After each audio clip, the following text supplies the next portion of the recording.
बहुत बढ़िया। आगे क्या? वन वॉचिंग, बस इतने ही क्या?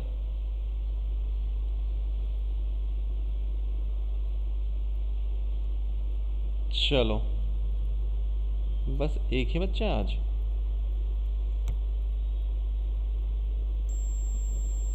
अरे क्या बात है, कमेंट्स आर टर्न्ड ऑफ। ऐसा तो नहीं था। एक सेकंड बेटा, देखता हूँ, इसमें कुछ एडिट करना होगा आई गेस।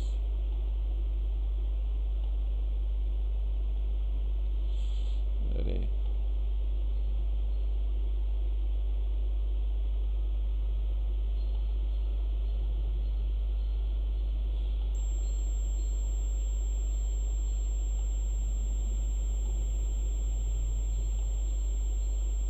चलो,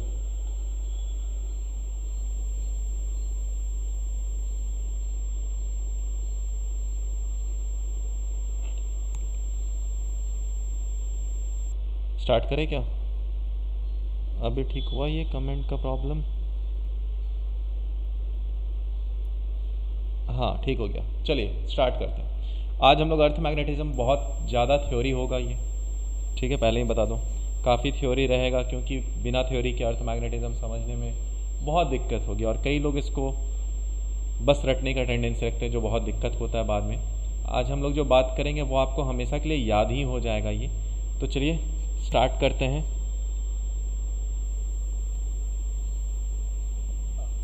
स्टार्ट करें क्या, या 1 मिनट वेट कर लें?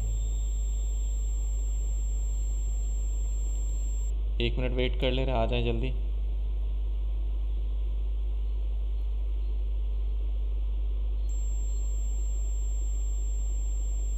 क्या बात है, चलिए स्टार्ट करते हैं, कोई बात नहीं। आइए, तो सबसे पहले इसको कहानी की तरह हम लोग पढ़ते हैं, और कहानी ये है कि चंगू अपना देख रहा था पायरेट्स ऑफ कैरिबियन, ठीक है। तो चंगू देख रहा था पायरेट्स ऑफ कैरिबियन। अब उसने वहाँ पर देखा कि कंपास का बहुत यूज़ हो रहा है, तो उसके भी मूड में आया कि चलो भाई कंपास लेते हैं हम लोग, ठीक है। तो वो लेने गया कंपास, बट बेचारा बहुत छोटी जगह से था, तो कंपास मिला नहीं उसे। बहुत उदास हो गया वो आया अपने घर में वो उसे उदास देखकर उसके मामा मंगू ने बोला कि बेटा क्यों उदास है? तो उसने बोला कि सर मामा जी, मुझे तो कंपास लेना था और कंपास मिला नहीं है, ठीक है। तो उन्होंने बोला कोई बात नहीं, कंपास आप बना सकते हो। कैसे बना सकते हो? देखो, एक मैग्नेट का टुकड़ा लिया, जिसे हम लोग बार मैग्नेट बोलते हैं, ठीक है। उस टुकड़े को बीच से बांध दिया और घर में लटका दिया।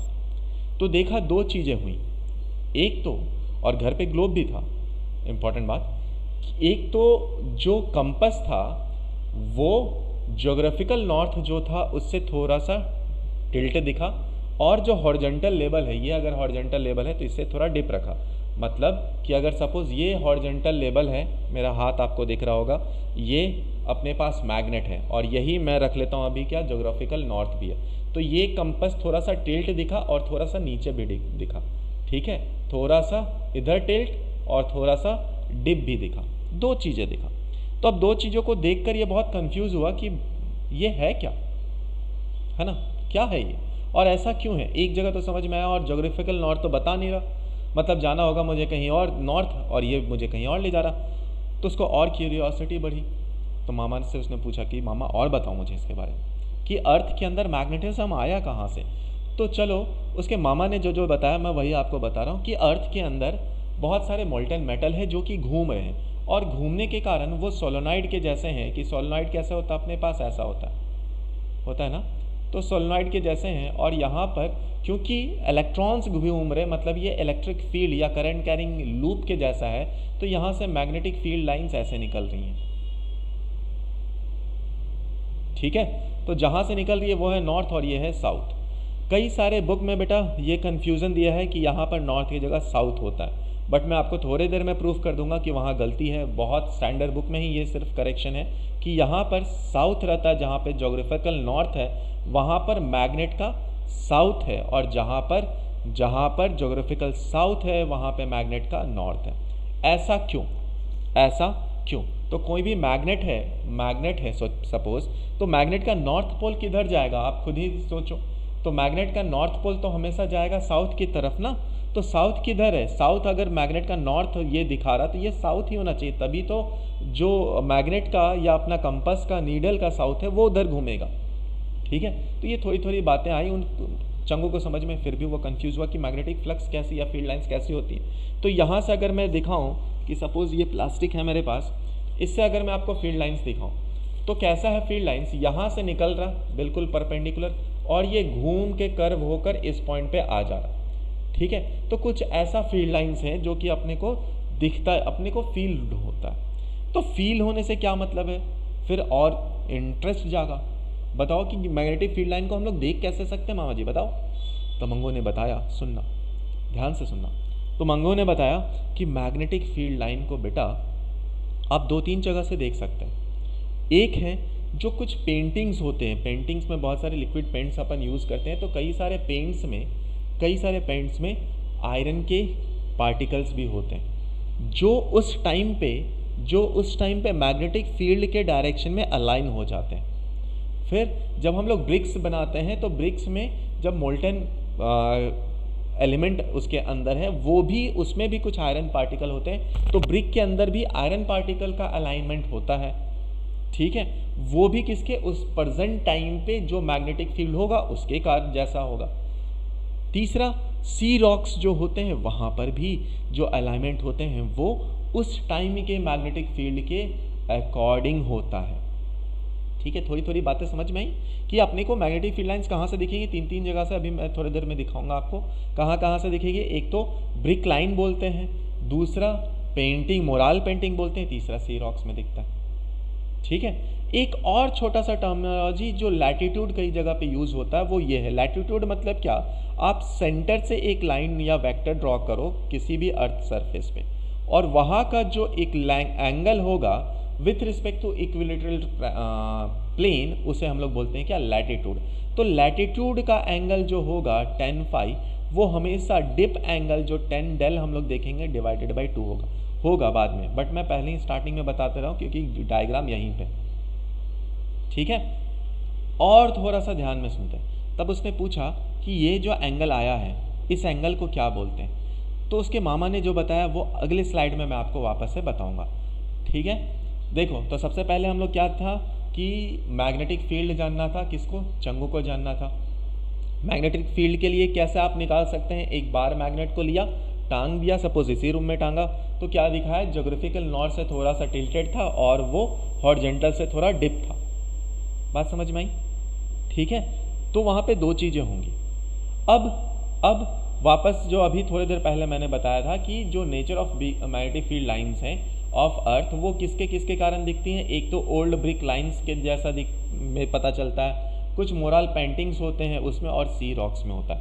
जनरली जो मैग्नेटिक अर्थ का मैग्नेटिक फील्ड है या मैग्नेटिक फील्ड लाइंस हैं वो 10 ईयर में चेंज होता है। ठीक है, मतलब जब से आप आए हैं तब से एक बार तो चेंज हो चुका है। ठीक है, समझ में आया। चलिए आइए आगे बढ़ते हैं, यहाँ तक कोई दिक्कत नहीं ना। देखो 2-3 चीज़ें और धीरे धीरे हम लोग टर्म में बात करेंगे, तो शायद मैंने नहीं रखा है, बट कोई बात नहीं, मैग्नेट को मैं रखने वाला था बट नहीं रखा। सपोज़ ये बॉटल ही अपने पास मैग्नेट है, ठीक है, ये बॉटल मैग्नेट है। तो अब इस पर 2-3 चीज़ें अपने को ध्यान में रखना चाहिए। अगर इस पर लगता हुआ एक प्लेन बना दिया जाए, तो प्लेन मैं किससे दिखा दूँ, प्लेन ये पेपर से दिखा देता हूँ। ये प्लेन अगर इस मैग्नेट के एक्सिस होकर पास हो रहा है तो इसे हम लोग मैग्नेटिक मेरिडियन बोलेंगे। ठीक है, वैसा ही ज्योग्राफिक मेरिडियन भी होता है। तो ज्योग्राफिक मेरिडियन क्या होता है, तो ज्योग्राफिकल एक्सिस अभी हम लोगों ने देखा था ना कि यहाँ पर अपने पास क्या था, अर्थ था, ये अर्थ का ज्योग्राफिकल नॉर्थ साउथ था, इन दोनों से पास होता हुआ एक स्ट्रेट लाइन ले ले, वो क्या कहला गया, ज्योग्राफिकल एक्सिस कहला गया। अब इससे पास होता हुआ एक प्लेन आप बना लें या इमेजिन करें जो कि इससे पास हो रहा हो, उस प्लेन को क्या बोल दिया गया, उस प्लेन को बोल दिया गया ज्योग्राफिक मेरिडियन बोल दिया गया। ठीक है, बिल्कुल थ्योरी है और कई लोग इसको बोलते हैं कि बेटा रट जाओ, रटना नहीं, आप सब समझ जाओगे। ठीक है, तो अभी तक हम लोग क्या क्या बात किए हैं कि पहला अर्थ का मैग्नेटिक फील्ड कैसा होता है, जहाँ पे अर्थ का नॉर्थ है, नॉर्थ पोल है, वहाँ पे क्या है एक्चुअल मैग्नेट का साउथ पोल है, और वाइस वर्सा। ठीक है, एक लैटिट्यूड देखे तो लैटिट्यूड इज इक्वल टू क्या हो गया, 10 latitude angle is equal to 10 dip angle divided by 2 लिखे थे हम लोग, जो आगे अपने को काम आएगा। उसके बाद ज्योग्राफिकल एक्सिस, ज्योग्राफिक मेरिडियन, ये हम लोगों ने अभी तक देखा। आइए मैग्नेटिक मेरिडियन क्या हो गया, तो देखो मैग्नेटिक का पोल अभी आपने देखा था north pole and south pole, दो चीजें देखा था ना, मैग्नेट का नॉर्थ पोल और मैग्नेट का साउथ पोल। तो वहां से होकर अगर मैग्नेट के नॉर्थ एंड साउथ को होकर अगर आप कोई प्लेन डालते हैं तो परपेंडिकुलर, तो वो क्या कहलाएगा अपने लिए, मैग्नेटिक मेरिडियन कहलाएगा। तो ये मैग्नेट है, ये नॉर्थ पोल है मेरा, ये साउथ पोल है, एक प्लेन जो कि इस पे परपेंडिकुलर है वो क्या कहलाया, मैग्नेटिक मेरिडियन कहलाया। ठीक है, यहां तक कोई दिक्कत, आ जाओ। अब जो चंगू का इंटरेस्ट जाग रहा था उसको बताने के लिए 3 चीजें बतानी बहुत जरूरी थी, याद करो क्या क्या। एक तो कितना डिक्लिनेशन था, डिक्लिनेशन क्या बताया था, डिक्लिनेशन क्या था कि ज्योग्राफिकल जो एक्सिस था या ज्योग्राफिकल नॉर्थ साउथ वाला प्लेन था, या ज्योग्राफिकल एक्सिस यहाँ आप ले लो, और मैग्नेटिक एक्सिस, दोनों के बीच में जो एंगल था आप उसे क्या बोले, डिक्लिनेशन एंगल बोलेंगे। ठीक है, तो आप उसे क्या बोलेंगे, डिक्लिनेशन एंगल बोलेंगे। इंक्लिनेशन या डिप एंगल क्या होगा वो भी अभी हम लोग थोड़ी देर में पढ़ेंगे। तो चलो, और उसके बाद एक अर्थ का हॉरिजॉन्टल मैग्नेटिक फील्ड, ये हम लोग पढ़ेंगे। तो 3 चीज अपने को देखने हैं। ठीक है, चलो अपने अपने दोस्तों को बुला लो, क्योंकि अभी चीजें और इंटरेस्टिंग होते जाएगी, जिसके बाद आपको याद करने की जरूरत नहीं पड़ेगी। चलिए, यहां तक किसी को कोई दिक्कत, तब तक मैं पानी पी लूं, कोई दिक्कत यहां तक?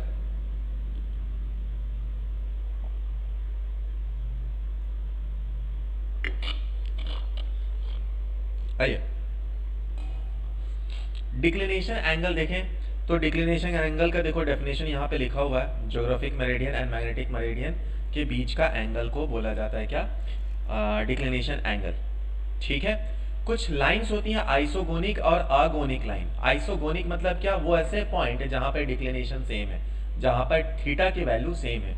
और अगोनिक लाइंस क्या होते हैं, ऐसे पॉइंट है जहां पर डिक्लिनेशन की वैल्यू 0 है, डिक्लिनेशन की वैल्यू 0 है, वैसे पॉइंट को हम लोग क्या बोलेंगे, अगोनिक। तो आइसोगोनिक अगोनिक 2 पॉइंट आए, आइसो मतलब क्या, सेम, तो सेम जहां पे डिक्लिनेशन रहेगा वहां पे हम लोग क्या बोलेंगे, आइसोगोनिक, और जहां पर डिक्लिनेशन 0 रहेगा उसे हम लोग क्या बोलेंगे, अगोनिक लाइंस बोलेंगे। फिर इंक्लिनेशन, उससे पहले चलो ये भी मैंने दिखा दिया है कि ये सपोज अगर ज्योग्राफिक मेरिडियन हो अपना, जो प्लेन हम लोग बात कर रहे थे, और ये मैग्नेटिक मेरिडियन है, कैसा, तो चलो उसको भी मैं दिखाता हूँ एक बुक के हेल्प से।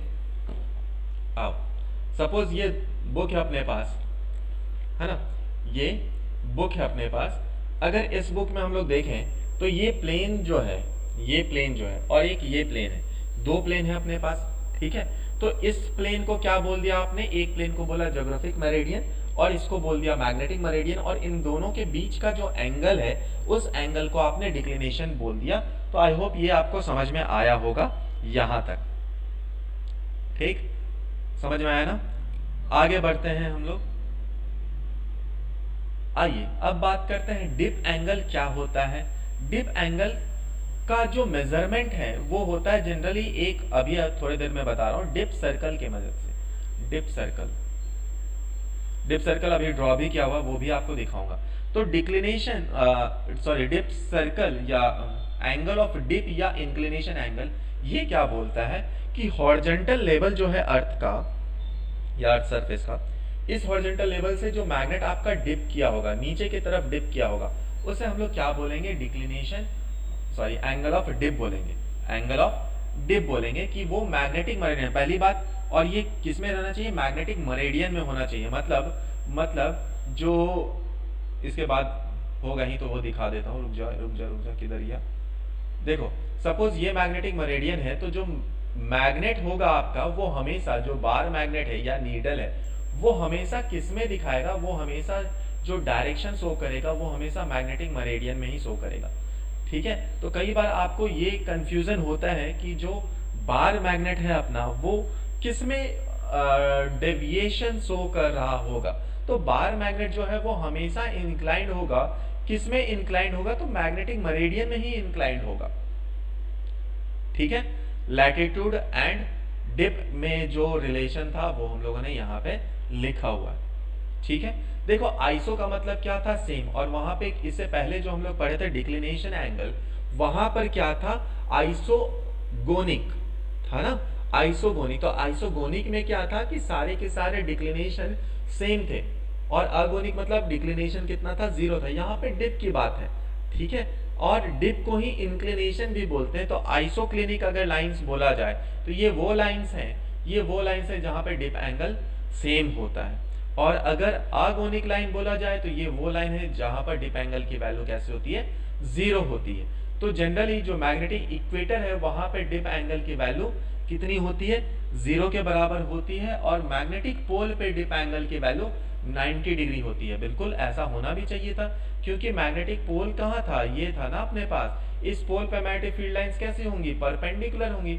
तो जो बार मैग्नेट आप रखोगे, जब अगर सपोज यहाँ पर पोल होता तो मैग्नेटिक पोल होता, तो अगर बार मैग्नेट को आप रखते हैं तो वो कैसा हो जाता, बिल्कुल परपेंडिकुलर डायरेक्शन में वो इंक्लाइंड हो जाता।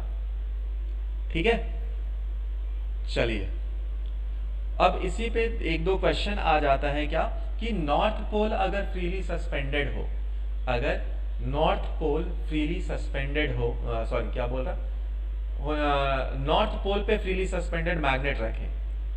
ठीक है, तो नॉर्थ पोल में क्या था बेटा, याद करो, नॉर्थ पोल में क्या था, अगर ज्योग्राफिकल नॉर्थ की हम लोग बात करें तो वहां पे क्या था, ज्योग्राफिकल साउथ था।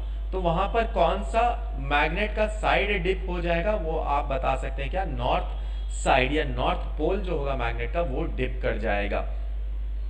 ठीक है, अगर साउथ या साउदर्न हेमिस्फीयर में आप जाएं तो साउदर्न हेमिस्फीयर में क्या होता है, north pole of earth magnet होता है, नॉर्थ पोल होता है। तो वहां पर जो बार मैग्नेट आप रखोगे उसका साउथ पोल डिप हो जाएगा। ठीक है, और ये कितना एंगल बनाएगा, ये एंगल बनाएगा 90 डिग्री। ठीक, समझ में आया यहाँ तक। तो अभी तक हम लोग क्या क्या बात करें, हम लोग अपन क्या क्या बात करें, वापस से सुनना। सबसे पहले क्या था, चंगू, चंगू को देखा क्या, पायरेट्स ऑफ कैरेबियन। उसको बाद उसको क्या करना था, उसको डायरेक्शन पता करना था। तो वो गया क्या, नीडल लाने, नीडल उसको मिला नहीं, तो नीडल नहीं मिला तो उसके बहुत दुखी हुआ। मामा ने बताया चलो बेटा मैं आपको घर में ही एक मैग्नेट या नीडल बनाकर या डायरेक्शन शो इक्विपमेंट बनाकर, जिसे हम लोग कंपास बोलते दिखाते हैं। तो उसने क्या किया, बार मैग्नेट को टांग दिया, बार मैग्नेट को टांगा, तो वो जो अपने पास ग्लोब था उसके पास, उसके ज्योग्राफिकल पे उसने देखा, बट वहां से वो ज्योग्राफिकल जो पोल था उससे थोड़ा डेविएट था, प्लस वो हॉरिजॉन्टल लेवल से थोड़ा झुका हुआ था। तो ये देखकर चंगू के मन में क्या आई, चंगू के मन में जिज्ञासा आई कि सर या मामा बताओ ये क्या होता है। तो मंगू ने बताया कि बेटा अगर आपको अर्थ का मैग्नेटिक फील्ड जानना है तो बहुत खतरनाक है ये, बहुत शानदार है ये, बट समझने के लिए आपको थोड़ा पेशेंस रखना होगा। क्या रखना होगा, पेशेंस रखना होगा। कैसे था, अब अर्थ क्योंकि रोटेट हो रहा है, तो रोटेट होने के कारण क्या होगा, रोटेट होने के कारण क्या होगा, जो इलेक्ट्रॉन्स है वो सर्कुलर पाथ में घूम रहे होंगे, मतलब वो कैसा होगा, सोलेनॉइड के जैसा होगा। सोलेनॉइड के जैसा है मतलब क्या, बार मैग्नेट आप एज्यूम कर सकते हैं। ठीक है, उसके बाद उसने क्या बताया, डिक्लिनेशन एंगल, डिप एंगल, और फिर एक अर्थ का मैग्नेटिक फील्ड बताया। तो ये हम लोग अभी तक पढ़ रहे हैं। ऑलराइट, धन्यवाद राज। आइए, तो ये जो इक्विपमेंट है इसे हम लोग क्या बोलते हैं, डिप सर्कल बोलते हैं। डिप सर्कल क्या बोलते हैं, डिप सर्कल। तो डिप सर्कल कैसा होता है सर, चलो डिप सर्कल को मैं चलो किससे दिखाता हूँ, सपोज इससे ही दिखाता हूँ। ठीक है, सपोज ऐसा होता है, और यहाँ पर अपने पास क्या रखता है, एक डायल रहता है। दूसरा, चलो इसको भी लगा देते हैं, ये यहाँ पे ऐसे कनेक्टेड होता है, नीचे एक और डायल होता है। ठीक है, तो अब डिप सर्कल कैसा, कई बार सुने होंगे डिप सर्कल किस प्लेन में रहता, वर्टिकल प्लेन में रहता। तो यहाँ पे एक सर्कल लगा हुआ, यहाँ पे एक सर्कल लगा हुआ है। अब जैसे ही किसी भी घर में, सपोज इसी रूम में आपने को बताना हो कि कितना एंगल ऑफ डिप है, तो सबसे पहले इसे हम लोग लेके आते हैं, इस प्लेन पे रखते हैं। तो यहाँ पे कोई भी डिप होगा, ठीक है, वो हम लोग डिप देख लेते हैं। अब देखने के बाद क्या करते हैं, हम लोग इसे रोटेट करते हैं। कहाँ, कितना, सपोज यहाँ पे था तो 90 डिग्री से रोटेट कर देते हैं। 90 डिग्री से रोटेट करने के बाद सेकंड डिप एंगल मिलता है अपने को, जो डिप एंगल और फर्स्ट डिप एंगल, दो डिप एंगल अपने को मिले। दोनों कैसे डिप एंगल होते हैं, दोनों होते हैं apparent dip angle. Apparent dip क्या होता है अभी थोड़ी देर में बताऊंगा आपको। तो एपरेंट डिप एंगल होते हैं, अभी बस नाम सुन लीजिए। तो एपरेंट डिप एंगल होते हैं अपने पास, और उन एपरेंट डिप एंगल और ट्रू डिप एंगल के बीच में एक रिलेशन होता है। तो कितना, अगर थीटा 1 एंड थीटा 2 ये कैसे हैं, एपरेंट डिप एंगल है, apparent dip angle, dip angle, and जो थीटा है अपना या डेल है वो क्या है, ट्रू डिप एंगल है। तो इन दोनों के बीच में एक रिलेशन होता है, that relation is cot del is equal to cot del का square is equal to cot theta 1 square plus cot theta 2 का स्क्वायर। रिलेशन कहाँ से आया ये अभी जरूरत नहीं है, बस रिलेशन याद रखना ये जरूरत है। देखो यही रिलेशन जो हम लोग लिखे थे। अब देखो क्या बोला गया कि आप डिप एंगल को किससे मेजर करते हैं, डिप एंगल को आप मेजर करते हैं डिप सर्कल से मेजर करते हैं, और ये डिप सर्कल का दूसरा डायग्राम है। ठीक है, ठीक है। थोड़ी देर में अब ये रिलेशन भी आपको बताऊंगा ट्रू डिप एंगल और एपरेंट डिप एंगल में कैसे निकालते हैं। फिलहाल मैंने आपको ये रिलेशन बताया जो कि बहुत इंपॉर्टेंट रिलेशन है। आप इस पे बेस्ड क्वेश्चन को आप मान सकते हो कि आएगा ही आएगा। ठीक है, बहुत इंपॉर्टेंट है, बच्चे बहुत कंफ्यूज होते हैं इसमें। तो यहाँ तक आपको अभी तक कोई दिक्कत नहीं आया होगा, कहानी सुन के सभी चीज़ समझ में आ गई होंगी। क्लास खत्म होने से पहले मैं आपको एक बार क्विक रिवीजन भी करा दूंगा, तो आपके दिमाग में ये परमानेंट के लिए बैठ जाएगा। अब बताओ ये क्वेश्चन, इस क्वेश्चन का आंसर दीजिए आप।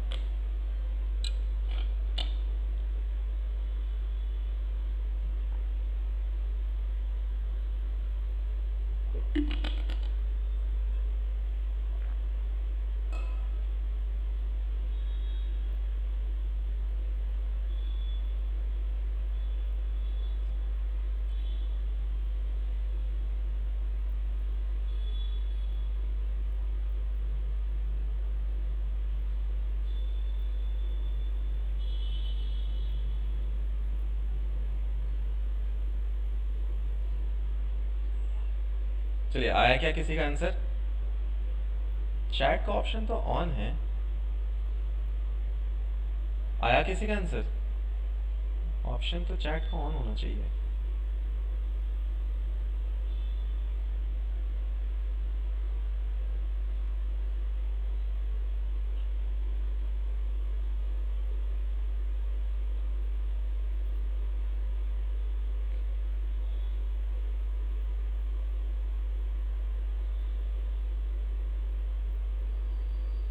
आया क्या किसी का आंसर?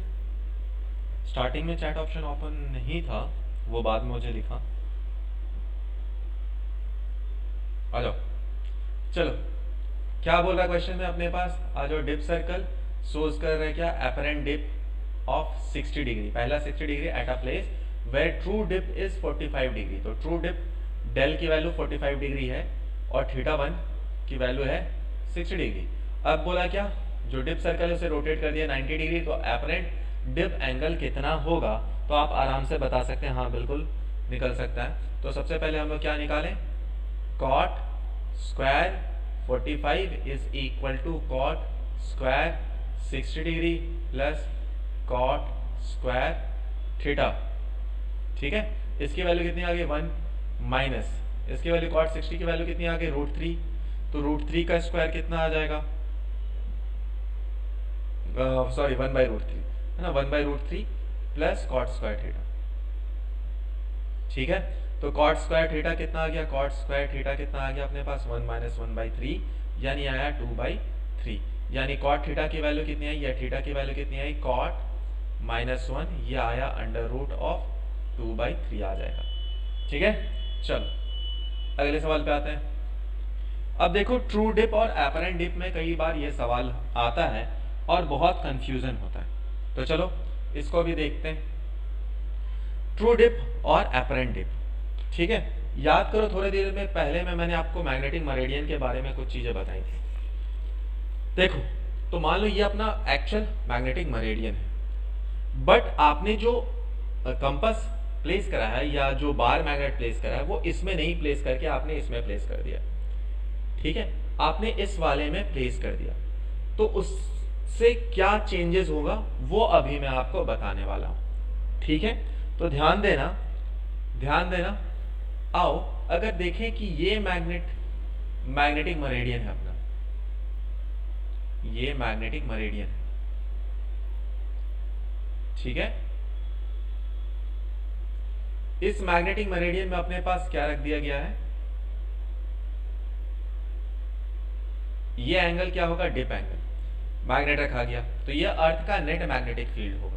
तो ये कंपोनेंट आप निकाल सकते हैं, ये कंपोनेंट कितना हो जाएगा, B H horizontal component of magnetic field, ये हो जाएगा बी ऑफ कॉस डेल, ये कितना हो जाएगा B V, which is equal to B sine del.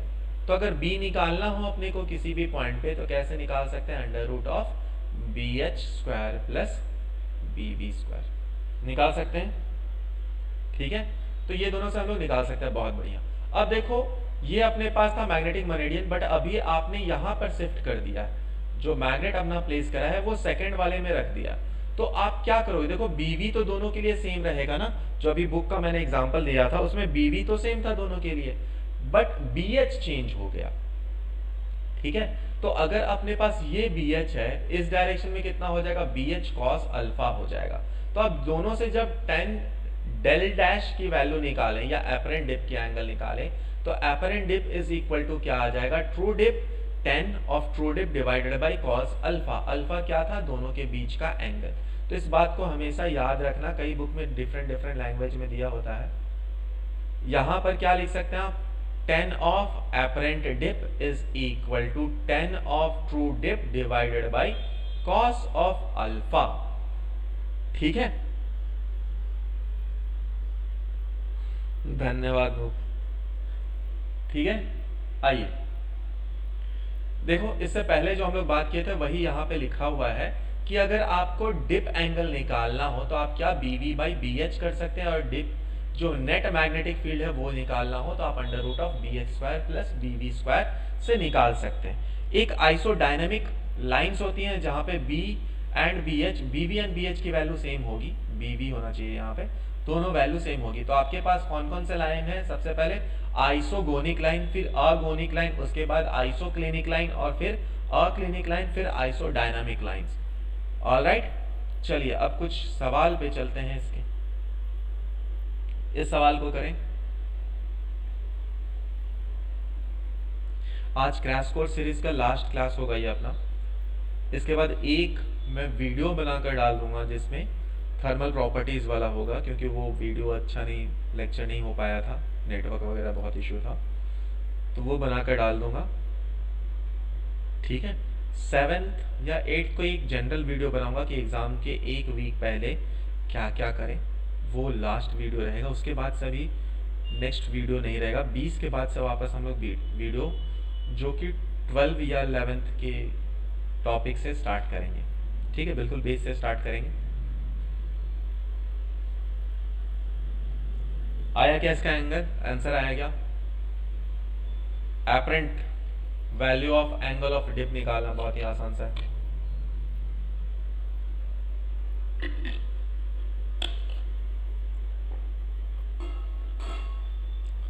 चलो ट्राई कर लो। अपने को एपरेंट निकालना है तो tan del dash is equal to tan del divided by cos of 30 degree. तो ये कितना आएगा, tan 30 degree divided by cos 30 degree. Tan 30 degree की वैल्यू क्या, 1/√3, कॉस 30 की वैल्यू क्या, √3/2। तो कितना आ गया टेन डेल की वैल्यू, या डेल डैश की वैल्यू टेन इनवर्स ऑफ कितना, 2/3। कहानी खत्म। ठीक है, हाँ आ जाओ। अरे अरे अरे एक सवाल चला गया, चलो इस सवाल को भी निकालो। Actual value of dip angle निकालना है अपने को। बहुत ही आसान सा टॉपिक होता है, लेकिन लोग बहुत कंफ्यूज होते हैं बाकायदा। ये एक ऐसा टॉपिक मुझे लगता है जिसमें कई सारे टीचर खुद भी कंफ्यूज होकर कंफ्यूजन बता देते हैं। ठीक है, जो कि मोस्ट कॉमन कंफ्यूजन लोग बताते हैं कि जहाँ पर क्या है, ज्योग्राफिकल नॉर्थ है वहाँ पर मैग्नेटिकल नॉर्थ भी है, ये गलत हो जाता है। ठीक है, आया क्या आंसर,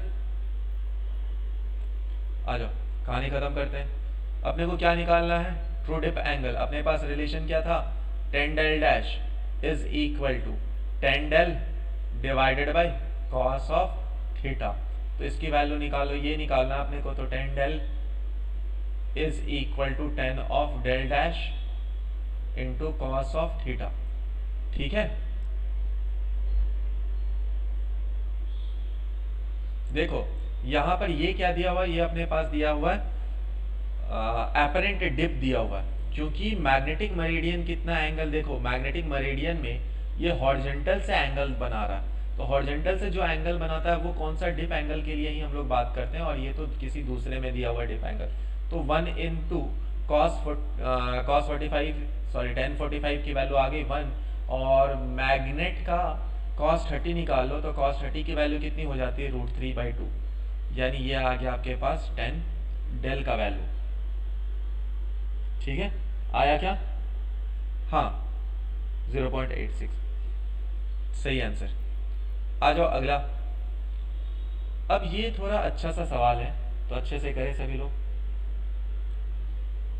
आज बहुत कम लोग हैं थ्योरी के नाम पे, वैसे भी अभी ज़्यादा टाइम खुद को पढ़ाई पे देना है। कोई बात नहीं, ये ज़्यादा लंबा वीडियो नहीं होगा, 1 घंटे के अंदर ख़त्म हो जाएगा। सिर्फ मैंने अर्थ का मैग्नेटिज्म वाला ही पार्ट रखा है, इसलिए कि एक बार में सबको सब कुछ समझ में आ जाए। ट्राई करें इस क्वेश्चन को करने का।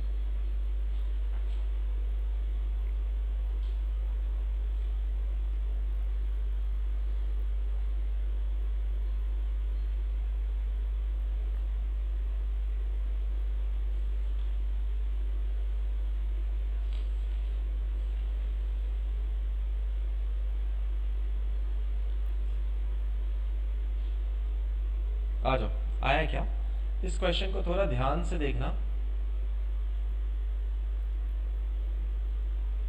देखो ये क्वेश्चन बहुत कॉमन सा है और थोड़ा कंफ्यूजन होता है लोगों को, तो मैं आपको बताता हूँ कंफ्यूजन नहीं होगा।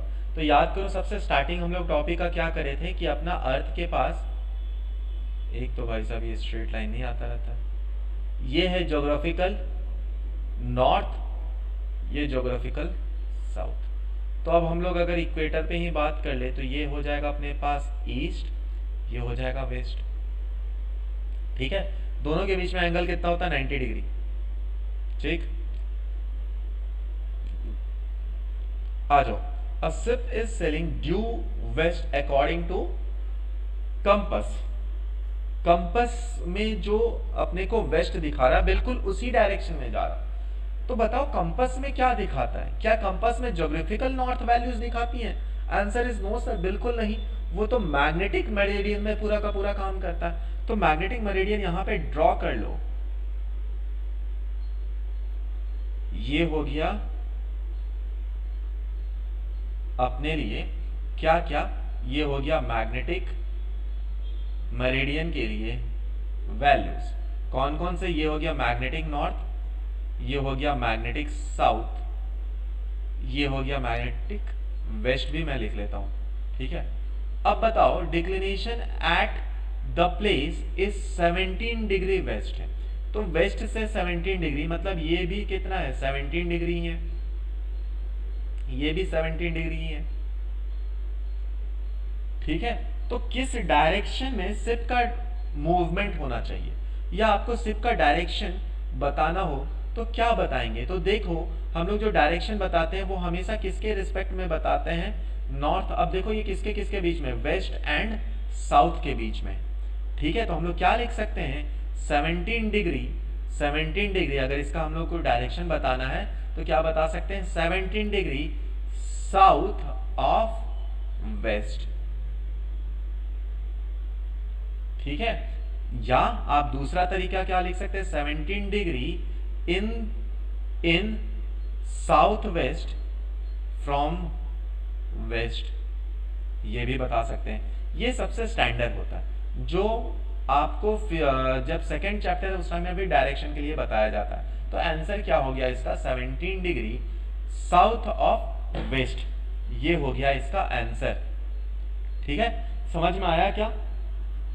समझ में आया तो हाँ ना लिख देना। अगला सवाल करिए जो भी इसी के जैसा है।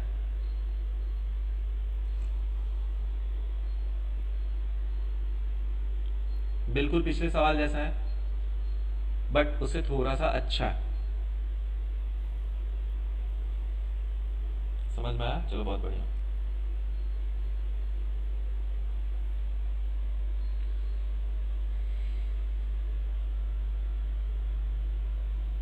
इसको ट्राई करना, फिर से मैं ड्रॉ कर ही देता हूँ।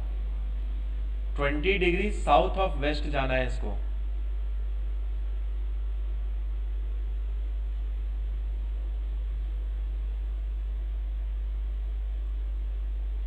चलिए, geographical north, geographical south, east,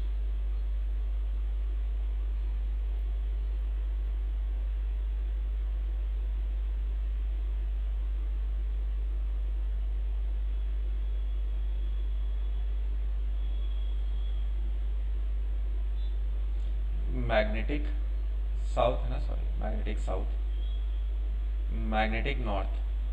पिछले वाले सवाल में जरा सा गलती था, वो जल्दी जल्दी में मैंने भी नहीं लिखा। यहाँ पे मैग्नेटिक साउथ होगा ये, और ये हो जाएगा मैग्नेटिक नॉर्थ रहेगा। ठीक है, 94 डिग्री वेस्ट, ऑलमोस्ट आप सही हो। देखते हैं, ऑल्दो 94 नहीं होगा, 4 डिग्री होगा। तो देखिए क्या बोल रहा है ये, सिप को कहाँ जाना है, 20 degree from south of west जाना है। मतलब ये है अपने पास, तो साउथ ऑफ वेस्ट मतलब किसमें, ऑफ से है ना, तो वेस्ट से 20 डिग्री साउथ की तरफ यहाँ जाना है। तो जहाँ जाना है मैं उसे और दूसरा कलर बता देता हूँ। तो जहाँ जाना है सपोज उसे मैं ये कलर से डिनोट करता हूँ। तो ये जाना है किधर, साउथ में 20 डिग्री से। ये सपोज अपने लिए है 20 डिग्री, यहाँ अपने को पहुंचना है, यहाँ अपने को पहुंचना है। अगर डिक्लिनेशन 16 डिग्री है तो डिक्लिनेशन 16 डिग्री मतलब ये 16 डिग्री है, मतलब ये भी 16 डिग्री है। ठीक है, ठीक है। तो अब उसे किधर जाना चाहिए, अब उसे जो भी वेस्ट डायरेक्शन दिख रहा है उसको, ये वेस्ट डायरेक्शन दिख रहा है, उधर से कितना जाना चाहिए, 4 डिग्री जाना चाहिए, 4 डिग्री। तो यहां से कितना डिग्री और टर्न मारेगा ये, तो 4 डिग्री आ जाएगा। ये अपन बता सकते हैं ना, यहां से 4 डिग्री का टर्न मारेगा तो 20 डिग्री पहुंच जाएगा। यानी आप इसको क्या लिख सकते हैं, 4 डिग्री, 4 डिग्री किसके किसके बीच में है, साउथ ऑफ वेस्ट। तो वेस्ट से अगर 4 डिग्री और वो घूमेगा तब वो जो 20 डिग्री का टारगेट है अपना वहां पहुंच जाएगा। तो समझ में आया क्या, 94 क्यों नहीं होगा, 4 डिग्री साउथ ऑफ वेस्ट होगा। समझ में आया क्या बेटा, मैसेज कर दो, मैं देख रहा हूँ फोन। समझ में आया क्या, ये बहुत कॉम्प्लिकेटेड लगता है बच्चों को, कई बार लोग कंफ्यूज्ड हो जाते हैं इसमें, कई बच्चे तो ये टॉपिक ही छोड़ देते हैं। इसके बाद का सारा पार्ट आसान है, जब हम लोग मैग्नेटोमीटर वगैरह पढ़ते हैं तो वहां पे सभी चीजें आसान होती है। समझ में आया, चलो बहुत बढ़िया, आ जाओ। अब कुछ न्यूट्रल पॉइंट्स वगैरह होते हैं उस पर बात करते हैं। तो चलो हम लोग क्या क्या पढ़े हैं अभी तक वो आपको वापस से रिवाइज करा देता हूं मैं, ठीक है। और ऑलमोस्ट 10 मिनट में वीडियो खत्म भी हो जाएगा, कुछ ज़्यादा इसमें है नहीं। तो देखो सबसे पहले हम लोगों ने क्या पढ़ा कि अपने पास एक अर्थ है, अर्थ में क्या क्या है अपने पास, अर्थ के अंदर एक बाहर मैग्नेट होता है, जहाँ पे ज्योग्राफिकल नॉर्थ है वहां पर क्या है, मैग्नेट का साउथ है एंड वाइस वर्सा। उसके बाद हम लोग क्या देखें कि मैग्नेटिक फील्ड लाइंस के बारे में पता है। जो एक कंपास है वो हमेशा किस में दिखाएगा आपको डायरेक्शन, हमेशा मैग्नेटिक मेरिडियन में ही डायरेक्शन दिखाएगा। उसके बाद आया था कि आप BV और BH क्या होता है, तो BH क्या है, horizontal component of earth magnetic field, जो कि होता है B cos ऑफ डेल के बराबर होता है। डेल क्या है सर, जब आप किसी बार मैग्नेट को, आप सपोज घर में ही बार मैग्नेट को हैंग करते हैं तो अपना जो हॉरिजॉन्टल लेवल है उससे थोड़ा डिप रहता है, इसे एंगल ऑफ डिप बोलते हैं हम लोग। और जो एक्चुअल अपने पास ज्योग्राफिकल नॉर्थ साउथ है उससे थोड़ा टर्न होता है, जिसे हम लोग डिक्लिनेशन बोलते हैं।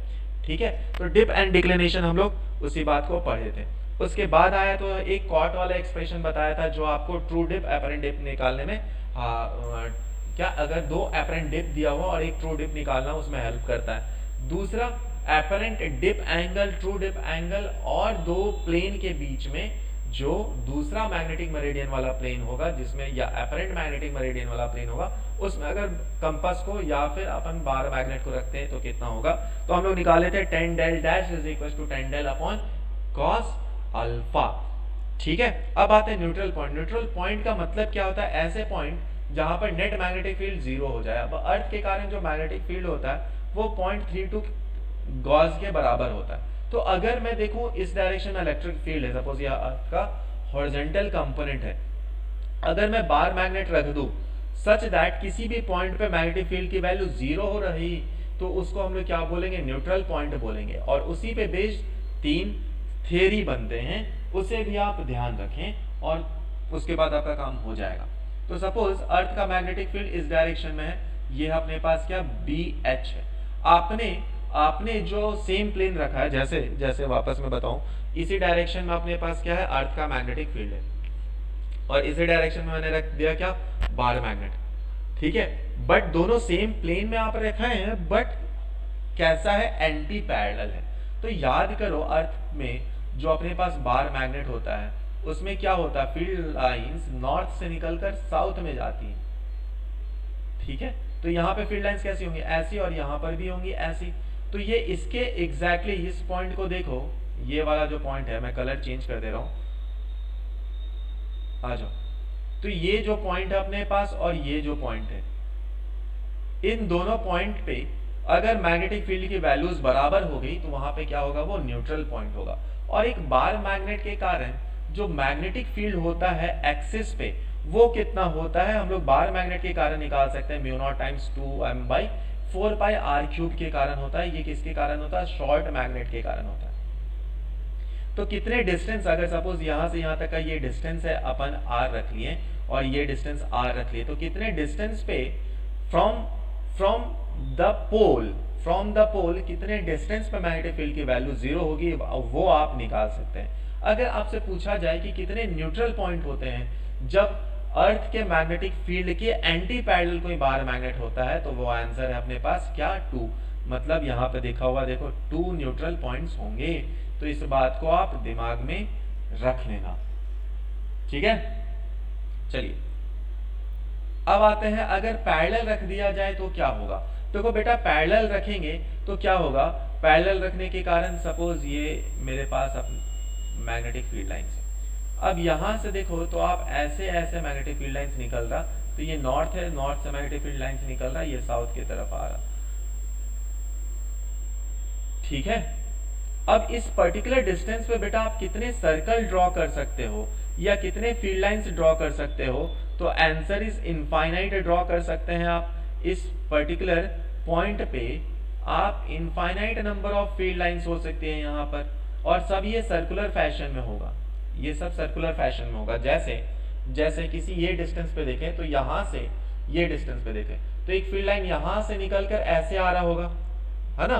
और ऐसे कितने पॉइंट हो सकते हैं? इनफाइनाइट नंबर ऑफ पॉइंट हो सकते हैं सेम डिस्टेंस पे। मतलब एक सर्कल क्रिएट हो रहा होगा, और सर्कल के डिस्टेंस पे इनफाइनाइट नंबर ऑफ पॉइंट होंगे। तो अगर उस पॉइंट को देखें तो देखो बेटा, ये डायरेक्शन अपोजिट है इसके, मतलब किसी पर्टिकुलर डिस्टेंस पे आकर, ये डिस्टेंस अगर r है और वो किस पे है? जो मैग्नेटिक पोल है अपना, या मैग्नेट बार मैग्नेट है, उसके परपेंडिकुलर डिस्टेंस पे है, वहां पे मैग्नेटिक फील्ड की वैल्यू क्या हो रही है? नेट मैग्नेटिक फील्ड की वैल्यू जीरो हो रही है, क्योंकि अर्थ का मैग्नेटिक फील्ड और ये दोनों एक ही डायरेक्शन में थे, बट यहाँ पर अपोजिट डायरेक्शन में आ गया। तो वो डिस्टेंस कैसे आप निकाल सकते हैं? μ0/4πm/r³ से निकाल सकते हैं। यहाँ तक समझ में आया क्या? अगर यहां तक समझ में आया तो लास्ट केस है जो हम लोग आज कर लेंगे। यहां तक समझ में आया सभी को? हाँ ना बता दो।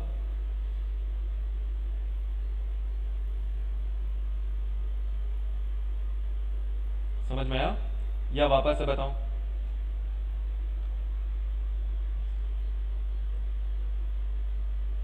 अविदर्शना नो। समझ में आया क्या या वापस बताऊं? आ गया? चलो अब थर्ड केस इसका चलते हैं हम लोग। आ जाओ, सिचुएशन थर्ड क्या हो? अगर परपेंडिकुलर होता है तब क्या होगा? तो परपेंडिकुलर अगर बार मैग्नेट को रखते हैं तो देखो फील्ड लाइंस निकल कर ऐसे आएगी। एक पर्टिकुलर पॉइंट होगा जहां पे अर्थ का मैग्नेटिक फील्ड और ये दोनों कैसे हो जाएंगे? अपोजिट डायरेक्शन में हो जाएंगे। ठीक है, तो एक पॉइंट तो ये यहाँ पे होगा और दूसरा पॉइंट होगा यहाँ पर, बट ये किस में है? ये दो प्लेन में है, दो प्लेन में है। ठीक है, तो न्यूट्रल पॉइंट कितने हो गए, तो टोटल दो प्लेन में दो न्यूट्रल पॉइंट है। अगर ऐसा कर दिया जाए कि इस पूरे को एक टेबल में आप रख देते हैं, इस बार मैग्नेट को एक टेबल में आप रख देते हैं, तो टेबल में कितना प्लेन आ गया, एक प्लेन आया, और एक प्लेन में कितना कंटेंट होगा मैग्नेटिक फील्ड, वो एक ही फील्ड लाइन होगा जो पर्टिकुलर वैल्यू के लिए बराबर होगा और अपोजिट डायरेक्शन में होगा। तो अगर किसी टेबल पे एक बार मैग्नेट रखा है, किसी एक टेबल पे बार मैग्नेट रखा है, तो कितने न्यूट्रल पॉइंट होंगे, 1 होंगे। बट इन जनरल अगर बोला जाए, और ये बार मैग्नेट कैसा होना चाहिए, बार मैग्नेट हमेशा होना चाहिए मैग्नेटिक फील्ड के परपेंडिकुलर होना चाहिए, ठीक है। बट अगर इन जनरल पूछा जाए तो मैग्नेटिक फील्ड अगर है और उसके परपेंडिकुलर कोई बार मैग्नेट है तो टोटल 2 न्यूट्रल पॉइंट होंगे, ठीक है, समझ में आया। 2 न्यूट्रल पॉइंट होंगे कब, 2 न्यूट्रल पॉइंट होंगे कब, जब आप दो प्लेन में देख रहे होंगे। एक न्यूट्रल पॉइंट कब होगा, जब आप हॉरिजॉन्टल टेबल पे रखे होंगे, ठीक है। तो ये 3 न्यूट्रल पॉइंट के केस हैं, जो भी बहुत आसान है। अब 1-2 सवाल कर लें और फिर अपना कहानी खत्म हो जाएगा, मैं वाइंड अप कर दूंगा फिर उसके बाद।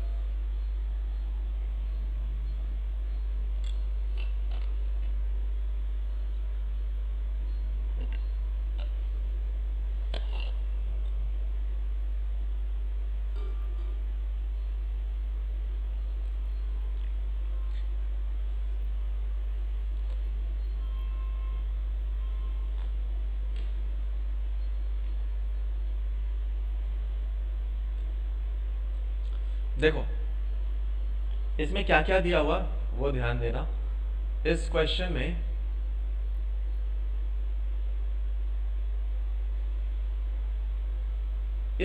सबसे पहले तो अपने पास दिया गया है क्या,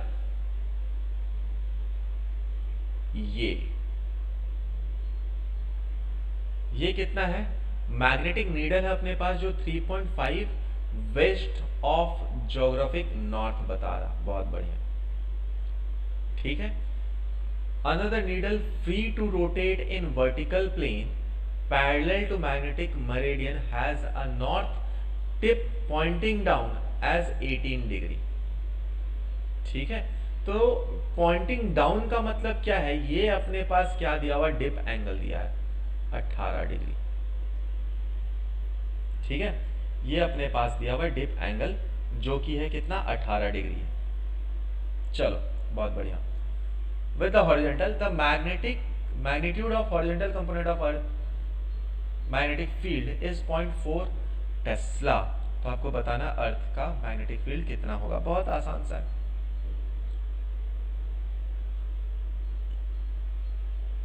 तो BH इज इक्वल टू क्या होता है, B cos डेल, यही होता है ना, यही होता है। अब आपको क्या पूछा है, अर्थ का मैग्नेटिक फील्ड दे रखा है हॉरिजॉन्टल डायरेक्शन में, मतलब 0.4 is equal to B cos of 18 degree. तो B इज इक्वल टू कितना आ गया, 0.4 डिवाइडेड बाई कॉस 18 का वैल्यू कितना है, 0.95। तो आप जब इसे सिंप्लीफाई करेंगे तो पॉइंट कितना, ये 41 या 42 से बराबर हो जाएगा या 43 के बराबर आ जाएगा, तो लगभग 0.42 के बराबर आ जाएगा, थोड़ा सा बड़ा होगा, ठीक। आ जाओ इस क्वेश्चन को करें।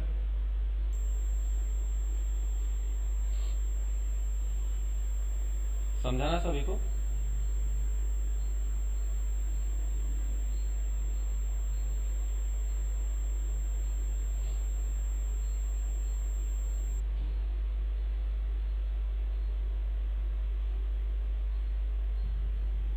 चलो बनाई।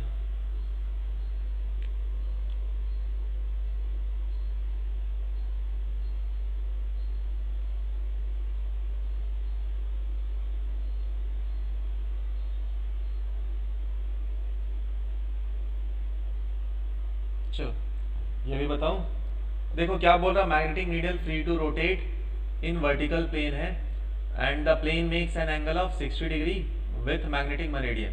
प्लेन मेक्स एन मतलब जो प्लेन है अपना वो मैग्नेटिक मेरिडियन से 60 डिग्री बना रहा, मतलब क्या है, ये एपरेंट डिप की बात करेगा, मतलब अल्फा की वैल्यू 60 डिग्री है। और क्या दे रहा, if the needle stays in air making an angle of tan inverse of 2 by root 3 with horizontal direction. अच्छा, then what is the actual dip at that point बताना है अपने को। तो actual dip and apparent dip में क्या relation था, अभी हम लोग देखे थे tan del is equal to tan del dash into cos of alpha. तो tan del डैश की वैल्यू कितनी है 2 बाई रूट 3, कॉस 60 की वैल्यू कितनी हो जाएगा 1 बाई 2, यानी ये कितना आया 1 बाई रूट 3, यानी डेल की वैल्यू कितनी आ जाएगी 30 डिग्री। तो यही हो जाएगा, ठीक है।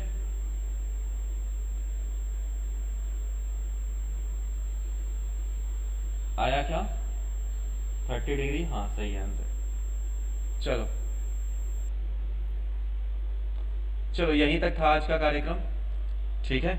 अगला वीडियो अभी 1-2 दिन में मैं अपलोड कर दूंगा, लाइव क्लास नहीं लूंगा, क्योंकि अब आप लोग खुद जितना ज़्यादा प्रैक्टिस करें वही बहुत बेहतर रहेगा।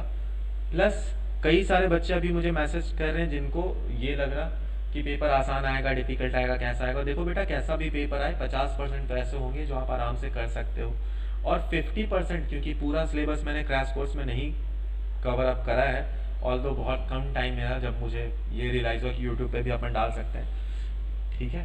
तो यूट्यूब पे डाला जिस दिन मुझे आया, तब से एक कितना चैप्टर हो गया, जितने चैप्टर हुए अपन वहाँ से आराम से आप 90 to 100 मार्क्स निकाल सकते हो, क्योंकि मोस्टली जो हाई स्कोरिंग चैप्टर्स हैं वो मैंने बता दिया है। उसके बाद कुछ मॉडर्न फिजिक्स के सवाल होते हैं जो आसान होते हैं, आप खुद से भी ट्राई कर सकते हो, ठीक है। तो ऑन एन एवरेज आप अगर सिर्फ वीडियोस भी देखोगे, जितने क्वेश्चंस हम लोगों ने क्रैश कोर्स के लिए ख़त्म करे हैं, उससे भी आप कम से कम मेरे हिसाब से आप 100 के आसपास पहुंच सकते हैं। जिनका बहुत बेस में प्रॉब्लम है, वो जिनका नहीं प्रॉब्लम है वो ऑफ कोर्स सारे के सारे अटेम्प्ट करने का ट्राई करेंगे। कुछ दिनों बाद, 2-3 दिन बाद, ऑलमोस्ट 7 तारीख तक